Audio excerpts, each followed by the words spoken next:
Dallas, Texas, this is Anarchast. Greetings, communicators. Welcome back to Anarchast. I will be Patrick Smith. Today we have Benny Wills, who is best known as the Conspiracy Guy from Joy Camp. He's also a poet, MC, and host of Meme Monday every week on his YouTube, BitChute, and Odysee channels. In addition, Benny helps people build bridges of communication through his online course, Parrhesia, the Art of Communication. Having trouble talking about difficult subjects with friends and family members, you should probably talk to Benny. Welcome to the show. How are you? Hey, thanks, man. That's a cool intro. That's a fun bio. I'm glad that was my introduction. All right. Well, I don't know what most of that means, so I look forward to hearing about all of that from you. Why are you known as the Conspiracy Guy? Well, I have a YouTube channel called Joy Camp, which is somewhat inactive at the moment, but for several years, my friends and I made videos. We made light of controversial topics, I guess you could say, and the only reoccurring character throughout those videos was a guy called the Conspiracy Guy, and he's me. That's awesome. And that's it. And we're going to have links to all these in the description, so you can find his channels and everything down there.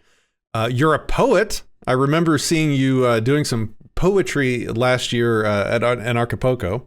How did you get into that? True.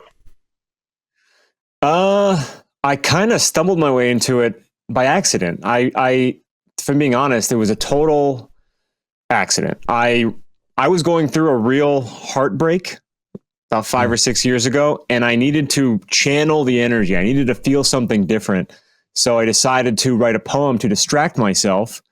And I produced a poem that I was really proud of and really excited to share. And I started sharing that one poem around, and people really liked it. So I decided to step into it. So I guess you could say I turned a real difficult moment into something awesome. And that girl has no idea the gift she gave me. I've done tons and tons of YouTube content and podcast content, but never emceed an event. And you did last year for Anarchapulco, or I guess 2 years ago now, right? Right? Or were you were last year as well? No. I am. No. I apologize. No, I emceed Anarchapulco in 2020, yes. Weeks before everything went absolutely insane. What's that like? Like, where do you get the skills to MC an event? Oh, it comes from a lifetime of being on stage. Really. Okay. I mean, I've been performing on stage in front of crowds since I was 4 years old. So I'm very comfortable on stage, and I hadn't emceed before 2019, but after going to so many events and festivals and experiencing the various MCs, I thought I could do this. And so I put my name in the ring for, I think it was, the Red Pill Expo in 2019. And George Griffin said, okay. I was like, oh, okay. So I just did it, having never done it before, and it was received well. And then, I started getting hired to MC other events, and it just was a natural fit. Is it stressful? I mean, what I saw from the outside looking in at Anarchapulco 2 years ago was there's sort of a chaotic calendar schedule shifting that kind of moves under your feet behind the scenes, and you have to fill in the gaps sometimes. And you did that with poetry and some other things, right? So, is that a stressful job? How do you handle that? With confidence. Yeah, it's kind of stressful. You have to be the glue that kind of holds everything together. So you kind of carry the energy from start to finish. You carry it through the end zone. You have to make sure the audience stays interested in between speakers, and that they get in and out at the right times. And I just thought I'd be good at that. And I think I am, because I enjoy it. I don't mind being on stage with absolutely nothing to say. I'm okay going out there completely cold and just talking to the audience. And I think that lends itself well to emceeing. It's just having fun, essentially. So even though it's kind of stressful, I really enjoy the experience. And I think I'm really good at just keeping the audiences happy. Have you been on Anarchast previously with Jeff? Or is this your first time? I've been on Anarchast. This is my third time on Anarchast. Okay. I've been on Anarchast twice. Okay, so I don't need to ask you the obligatory, how did you become an anarchist? You've already done that. Okay. Well, I was wondering if that question was going to come up, because I thought about an answer as I was walking around today. Because when Jeff first asked me, he kind of threw me for a loop. I was on Anarchast before Anarchapulco was even real. So it was like before the first Anarchapulco, and I hadn't really even considered anarchy as a way of life. I had the negative definition of anarchy. So it was my experience going to Anarchapulco for the first time, being invited to speak there, that I really learned what it was all about. Really? So yeah, so I'm actually want to revisit that question again, because it was literally Jeff Berwick and Anarchapulco that led me to understand that my beliefs and my approach to life were already in line with voluntarism and anarchy. So it was Anarchapulco that did it. Well, that's the short answer. Is there any more details that you'd like to give? Like, I guess let's officially ask the question that I need to ask you on Anarchast. How did you become an anarchist, like specifically? Okay, so good question, because I realized that I was already there. So what led me to getting there was a gradual process. It started with skepticism of authority, to be honest. And that started at a very young age. I really didn't adapt well to the public school model and being told what to do. I've never been good at being told what to do. I don't do well when people try to make me care about things that they, how do I say this better? I don't like to pretend that someone else's priorities are my priorities if they're not. So I've always been a terrible employee. I was a terrible student. And I was always questioning why we had to defer to authority. And again, a gradual process of just peeling back those layers and realizing so much of what we're taught is to indoctrinate us, and to keep us in line and to keep us from thinking, and realizing that self-governance and voluntary society is what we should be striving for. And so, and then when someone finally slapped the label on it, and I was like, okay, I think I can get behind this as a concept. And was there a moment? Was there like a jaw-dropping epiphanal? Is that a word? Epiphany moment? Let's go with epiphany moment instead of epiphanal.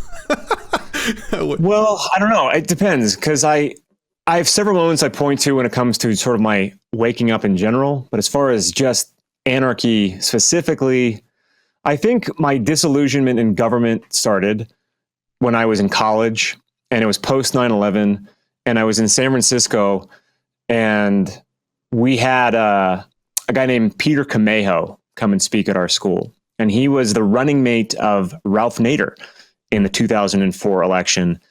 And of course, San Francisco is very left-leaning, and that was kind of where I was still at that time. And when I heard Camejo speak, the sentiment was anybody but Bush. That was the big, that was the push of the 2004 election. And when Camejo spoke as a Green Party representative, I thought, wow, this guy's saying all the things I would like a politician to say. Too bad I can't vote for him. And when I had that thought, I became aware of my own programming. I was like, whoa, why couldn't I vote for this guy if I like him? Why do I have to vote for John Kerry? There's no rules here. Why do I have to vote for this?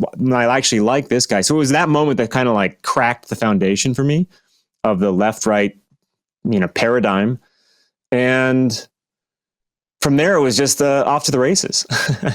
I started really going down the conspiratorial rabbit holes and found out that Kerry and Bush were both in the Skull and Bones secret society at Yale, and thought that was pretty messed up. That of all the people in America that we could choose from, we had to pick between two Skull and Bones men. Like, it all just started unraveling very quickly until I realized it was one big trap, and that government was tricking us into blaming most everything on each other so that we didn't see the maneuvering behind the scenes.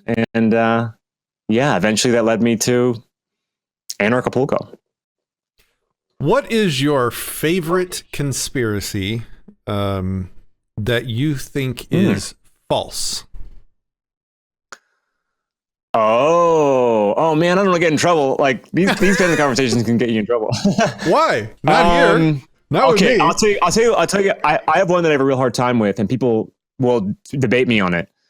I have a really hard time accepting that Paul McCartney is dead. Really? That's a tough one for me. Really? No matter what evidence people supply, whenever like, no, sure. I'm like, nah, looks like the same guy to me. So that's one that I've certainly, some people are upset by because they're so sure, and maybe they're right. I'm not saying it's necessarily incorrect. I'm not behind that one quite yet. So aside false, though, I mean, let me think. That's my immediate hit. I'd love to like answer this question more, like have a conversation with a roundtable discussion about this, because that's a really fun question. What's yours, out of curiosity? My favorite conspiracy that I think is false. Yeah. Honestly, it's flat Earth. Because it is, there's that analogy where it's just like, I forgot who said it, but somebody was like, well, what's under it? You know, what holds it up? And somebody was like, oh, it's a giant turtle. It's like, oh, okay. Well, what's holding up the turtle, man? What's holding up the turtle? What's under the turtle? And then somebody responded by saying, oh, it's turtles all the way down. It's just like this, funny. This infinite regression loop of hilarity, trying to twist reality to match something that's absurd, and some people are just ultra annoyed by it, but for me it's just fun. It's like an amusement park of people attempting to use reason and evidence to prove something that I think is false. So yeah, that's actually one of my, I think it's just a fascinating topic. The shape of the Earth is really intriguing to me, and I'm not sold in any direction, to be honest. Well, what fascinates me the most is people's emotional investment in that theory. Whether no matter where they fall on their belief, they're so passionate about it, and they're like willing to fight about it. I'm like, whoa. I just think isn't it's interesting. That most of them though? Isn't that most of the what are called conspiracy theories? That's one of the most delicate ones. That's the one that it'll get people. One of the ones that gets people the most fired up is that topic. Really? Okay. And I'm just sitting there going, huh, interesting. Yeah, I've never really tried to engage, so I don't know. Maybe I just stepped on a landmine, but I don't. People are very passionate about the shape of the Earth. What would you say is the conspiracy theory that the least people know about that you think is a big deal? Like that you wish more people would pay attention to? Wow. Man, these are great questions. Well, oh man, okay. One that I think people should be paying attention to. That aren't. That aren't. Yeah. Okay, here's one that may be very triggering. I don't think COVID